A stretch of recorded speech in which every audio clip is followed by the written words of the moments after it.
अगर आपके घर में आग लग जाए, आपके दुकान पे आग लग जाए, तो सबसे पहले आप मालिक मकान को जेल भेज देते हैं, जिसका कोई लेना देना नहीं है। उसके साथ उसके त्यौहार में आपने नहीं होने दे रहे हैं। कोई बयान होम मिनिस्टर का, प्राइम मिनिस्टर का और योगी का नहीं आया।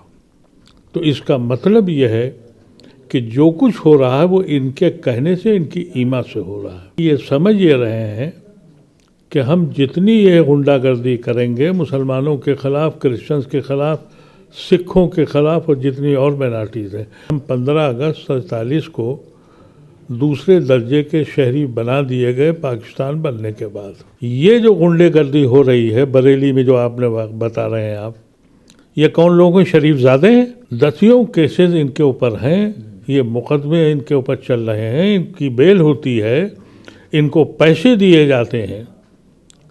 एक नया गुंडों का एक ग्रोह तैयार किया उन्होंने।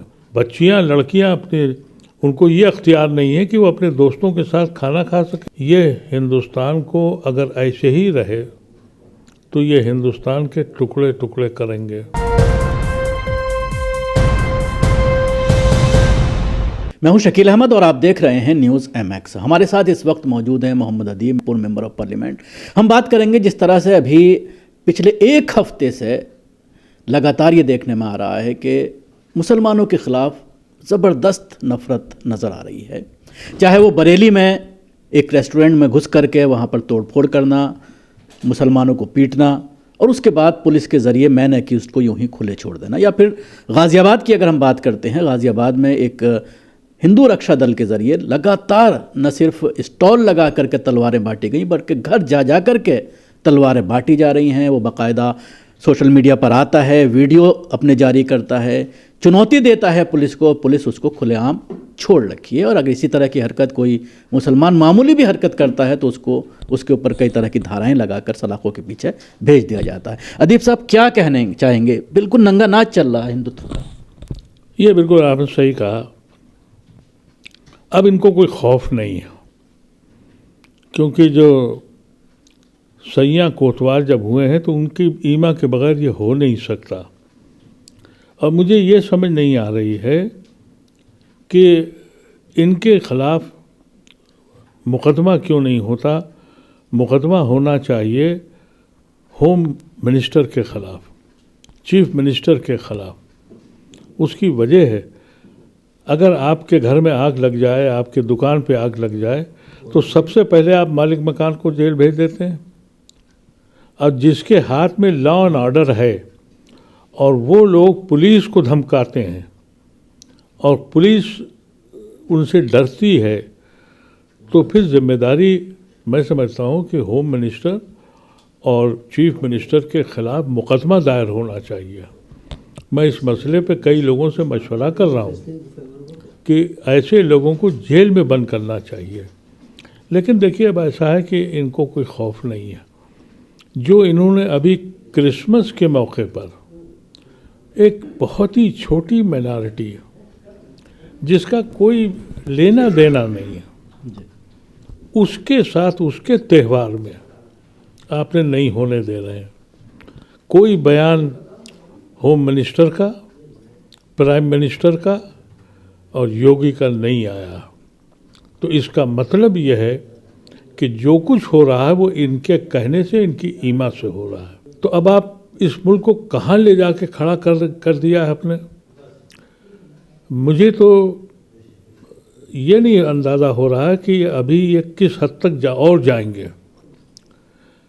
वजह यह है कि ये समझ ये रहे हैं कि हम जितनी ये गुंडागर्दी करेंगे मुसलमानों के ख़िलाफ़, क्रिश्चियंस के ख़िलाफ़, सिखों के ख़िलाफ़ और जितनी और माइनॉरिटीज़ हैं। सिख के ख़िलाफ़ तो अभी ये थोड़े डरे हुए हैं, इसलिए कि सिख वो कौम है जो इनको जवाब दे सकती है। हमारा मसला ये है कि हम 15 अगस्त 47 को दूसरे दर्जे के शहरी बना दिए गए पाकिस्तान बनने के बाद।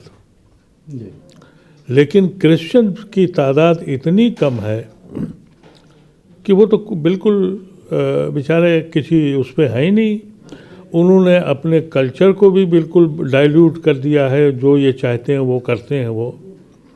जब उनके त्योहारों के साथ ये हो रहा है तो आप सोच सकते हैं कि ये मुल्क तोड़ने के लिए बिल्कुल बज़िद हैं कि हम मुल्क तोड़ेंगे। और मैं ये समझता हूँ कि मुझे तो अब कोई उम्मीद बाकी नहीं रहती है। इलेक्शन कमीशन जो है, जिसको आप इलेक्शन कमीशन कहते हैं, वो तो मोदी कमीशन है, इसलिए कि जो उसमें नेचुरल प्लेयर था चीफ जस्टिस, उसको आपने हटा दिया। अब जो मोदी और अमित शाह जिसको अपॉइंट करेंगे वो कमिश्नर होगा, तो उसको इलेक्शन कमिश्नर क्यों कहा जाता है? उसको मोदी कमिश्नर कहना चाहिए। मोदी का और अमित शाह का अपॉइंटी है वो जी। जो नेचुरल होना चाहिए था। इलेक्शन कमिश्नर के माने ये थे कि एक नेचुरल प्लेयर भी होता, एक अपोजिशन का लीडर भी होता। तो अपोजिशन के लीडर का तो कोई माने ही नहीं है, दो में से एक आदमी क्या कर लेगा। तो जब इलेक्शन इनके पास आ गया है, अभी तो मैंने कल ही ये देखा कि तृणमूल कांग्रेस वाले गए थे चीफ इलेक्शन कमिश्नर से मिलने और उसने बदतमीजी से बात करी। कभी ऐसा हमने नहीं सुना, न कभी ऐसा किसी जमहूरियत में हुआ। प्रदीप साहब, जिस तरह से योगी आदित्यनाथ ये कहते हैं कि उत्तर प्रदेश से बदमाश सारे चले गए हैं, लेकिन ये बदमाशी उनको नज़र नहीं आती और कहते हैं कि 1 मिनट में सबक सिखा दिया जाएगा। अब योगी साहब ने अपने मुकदमे वापस ले लिए खुद से, मर्डर का भी और दंगा कराने का भी, और 12 या 13 मुकदमे उन पे थे, उन्होंने वापस कर लिए। तो अब इसका मतलब ये है कि वो अब मुजरिम नहीं रहे, ख़त्म हो गए। अरे कोई वक्त तो आएगा ये रिवाइव होंगे मुकदमे। हाँ, उन्होंने मुसलमानों को ज़रूर ताक के मारा है। ये जो गुंडेगर्दी हो रही है बरेली में, जो आपने बता रहे हैं आप, ये कौन लोग हैं? शरीफजादे हैं। ये शरीफजादे हैं, गुंडे नहीं हैं तो क्या है? चोरी के केस हैं उसके ऊपर, सबके ऊपर दसियों केसेस इनके ऊपर हैं। ये मुकदमे इनके ऊपर चल रहे हैं, इनकी बेल होती है, इनको पैसे दिए जाते हैं। एक नया गुंडों का एक ग्रोह तैयार किया उन्होंने। जो दूसरे किस्म के जो गुंडे थे उनको उन्होंने मार के इनकाउंटर करके कहते हमने बहुत कारनामा कर दिया है, लेकिन उससे बड़ी गुंडों की एक टीम तैयार कर दी है।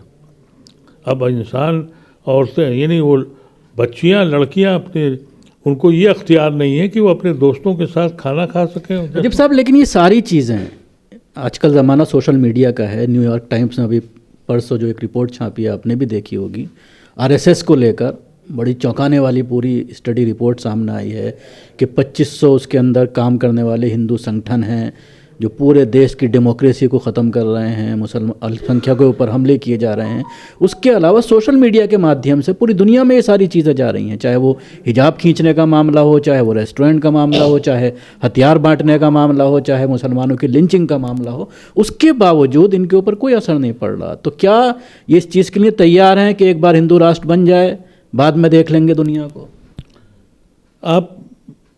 मैं चश्मदीद गवाह हूँ। मैं तो अभी 4 दिन पहले वापस आया हूँ, विदेश में था जी।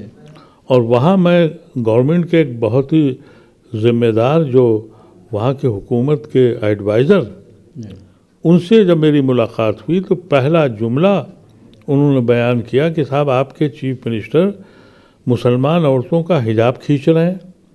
मुझे उस वक्त तक नहीं मालूम था ये क्या हुआ है, उनको मालूम था।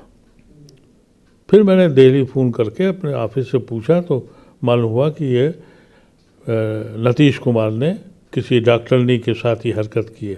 उनको एक एक चीज़ मालूम है और इनको कोई परवाह नहीं है। और इनको इस बात की गलतफहमी है कि हम एक बहुत बड़ा राष्ट्र बनाएंगे।